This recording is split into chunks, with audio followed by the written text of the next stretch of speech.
Alright guys, TacticalRab back again today. Hope you're doing well and enjoying your day so far. Welcome back to VALORANT News. Loads of updates today as the Sao Paulo kickoff event is about to begin. Lots of drama actually about the watch parties going on, but also Zombs giving his opinion on Sentinels' first matchup, saying if they beat Fnatic, they will for sure qualify all the way through to the playoffs of the tournament. Very much enjoy your thoughts in the comments below. Hit the like button if you enjoy. Subscribe if you're new as always. I'd greatly appreciate it. First of all, wanted to mention this. I thought it was pretty funny from Will Mider breaking down the players' favorite TV shows from the players that are going to be there in Sao Paulo. But tomorrow, February the 13th, it begins. There was meant to be a game Loud versus Gen.G. That's no longer happening tomorrow, though, because that has been postponed to later in the week, as we shall see. Quickly, also on Calypso here, joining Reta Esports, an organization, I believe, based in Mexico. So pretty cool stuff. There were some questions where Calypso would go. I didn't know when we discussed the rumor yesterday. But yeah, joining Reta Esports. Pretty cool stuff to see all these inter-region minglings going on over the last couple of months or so since the franchise era has come into effect. Just a quick update as well. So Whippy's tweet that we saw yesterday where he said like 13,000 plus hours, they got clowned hard by none other than Ethan,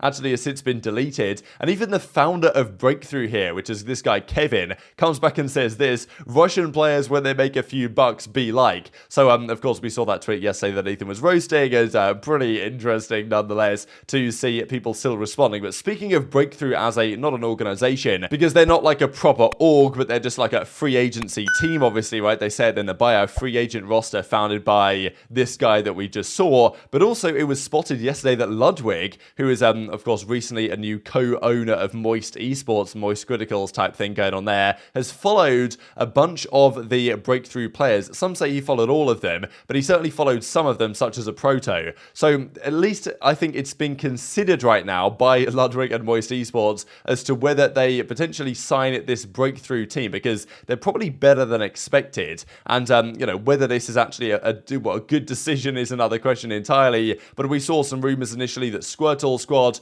could they be signed by Moist Esports? They then of course have become Turtle Troop since then and haven't really signed to an organization. But yeah, possible that Moist Esports are considering some degree of entry here into the challenger side. And well, apparently he's been following some of the guys, so we'll stay tuned to see if that one goes on. This also quickly from DRX RB. I thought this is funny really, because he does this apology tweet right here, which translates to the following, but we really have no idea what he's even apologizing for. He just apologizes for something he said in 2018, I guess, and was said he's super ashamed, he's going to work hard, will be more careful in my expressions and actions and stuff, and then of course, well, he calls it a day there. So I thought it was pretty interesting, to be honest. But you know, hopefully all's well with RB and everything, and he doesn't get cancelled too hard for whatever he said a few years ago that he's now apologized for. Now this is the big update here for the VCT lock-in. Confirmation from Riot that due to sickness among multiple players, Loud are not able to field a full roster for their previously scheduled lock-in opening day game on Monday, February the 13th. Because obviously Loud, a Brazilian team, just won the World Championship. Like, they would be the perfect team to open up the tournament, right, in Brazil. But unfortunately, I think have a couple of players that are unwell right now and won't be able to field a full roster. So they're moving the game to the 15th between Gen.G and Loud, and the other games are going to stay where they presently are. So just a couple of updates here for fans that have purchased tickets. But yeah, pretty interesting and unfortunate stuff. Hopefully the Loud guys get better soon. This tournament is massively long, so they do have the time to postpone and reschedule these games. But hopefully the Loud guys will get and feel better over the coming days. But also some drama again from the coaches at these tournaments. So this is Chet, of course, coach of NRG. He quote tweets this tweet from April 2022. Now this tweet was made, I believe, during Masters Reykjavik, right, in 2022, in about April time. I think it was right before that tournament began. And as he says at the time, 250 scrims, 5-day quarantine, 2 months for qualification, all to be put in a basement, thank you, Riot. So he was really frustrated at the time that he wasn't allowed to be on stage with the players and was instead put in a room underground. I think I remember actually there was some footage of the coaches going from this coach's room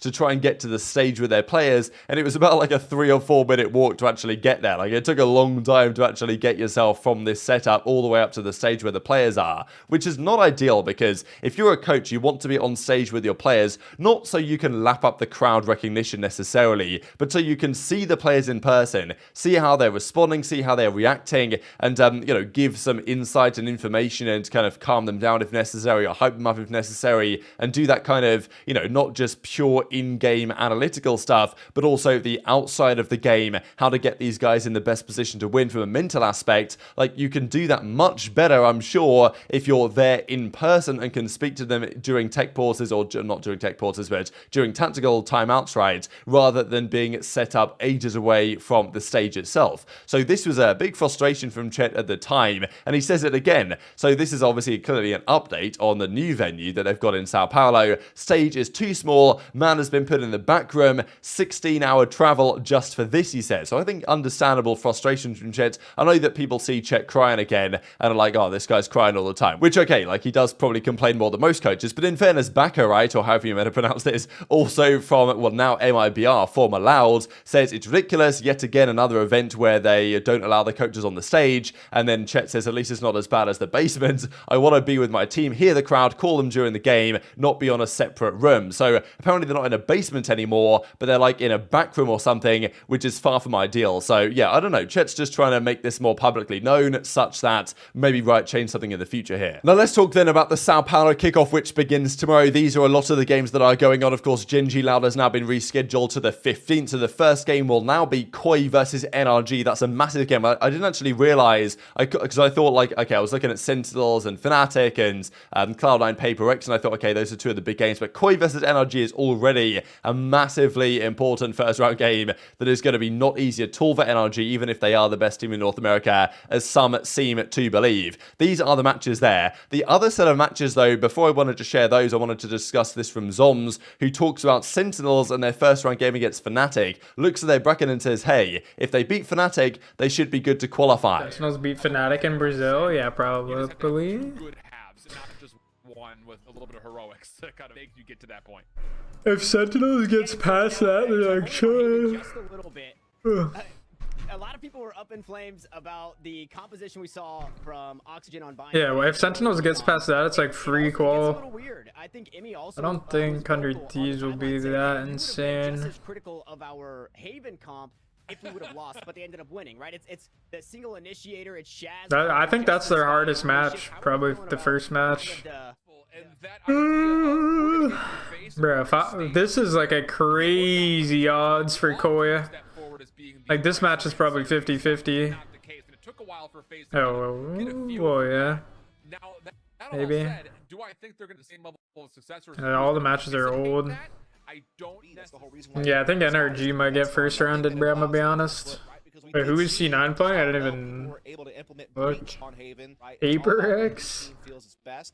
Wait, what? That's the first, holy shit. Yeah, these first matches are brutal. So what qualification means here is that 4 teams from each of these 16-team groups will, well, 2 teams from each 16-team group will make it through to the playoffs, where you've got 2 semi-finals and then 1 grand final at the end of the tournament. So the Omega group, or the Alpha group, happens first, and then from later on, Sentinels play Fnatic on the 24th of February. That is arguably their hardest game, and understandably so. If they beat them, they play either T1 or Furia, which they should be favored in, and if they win that series, they play probably 100 Thieves are definitely the favorites, I think, to get out of this side of the bracket. So Sentinels, if they were to beat Fnatic, which is far from guarantees, they'd play maybe Furia or T1, then they'd play 100 Thieves possibly, and then they would qualify for the playoffs. So I think that Zombs is correct to say that their hardest game will be their first match, but if they win, is it a free pass through to the playoffs? I don't know, maybe it is, or a free pass to what is effectively the semi-finals, like, you know, not necessarily. I think it's definitely going to be not easy for them, right? And 100 Thieves right now, I'd say arguably, you know, until proven otherwise, are probably the better team than Sentinels if they were to play them, for example, here in the semi-finals. But even getting past Fnatic is a massive ask in the first place. So I think Zombs admits that the Fnatic series is going to be tough, but he reckons that if they win that one, then they're, you know, going to have a free ride through to the semi-finals, which I don't necessarily think is going to be the case. But speaking of this event, there was some more drama with the watch parties last night. So they come out yesterday with this. The watch party hosts for the VCT lock-in, and okay, some names you'll recognize, Tarek and co. Many names, especially from like a more North American or European perspective, there's a lot of names here that I just don't recognize at all, which I don't think is bad necessarily, but of course at the bottom they say and more, so I thought, okay, they've got these players here, or they've got these streamers here, and then there's of course some other ones that are missing that are going to be included in the and more section, but it seems like what they're doing is they're very much going for a massively diverse international audience. streams where they've got,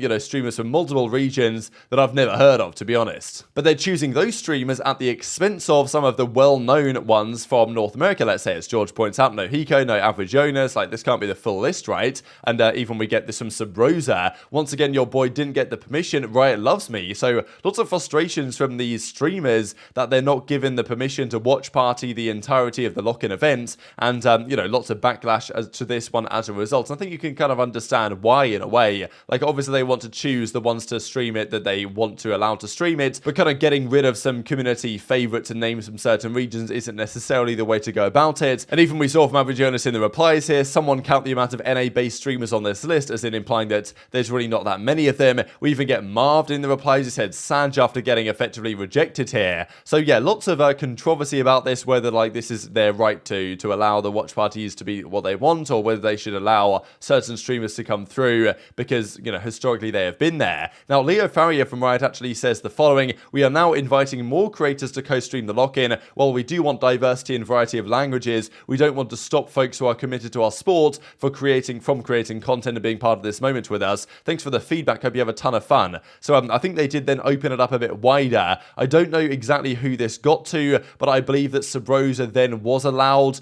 and maybe Average Jonas. I don't know about Hiko either. But yeah, definitely a lot of controversy about this one that I'm intrigued to your thoughts on in the comment section below. But very much intrigued to your thoughts down there. Hit the like button if you enjoyed. Subscribe if you're new. Take care, and I'll see you next time.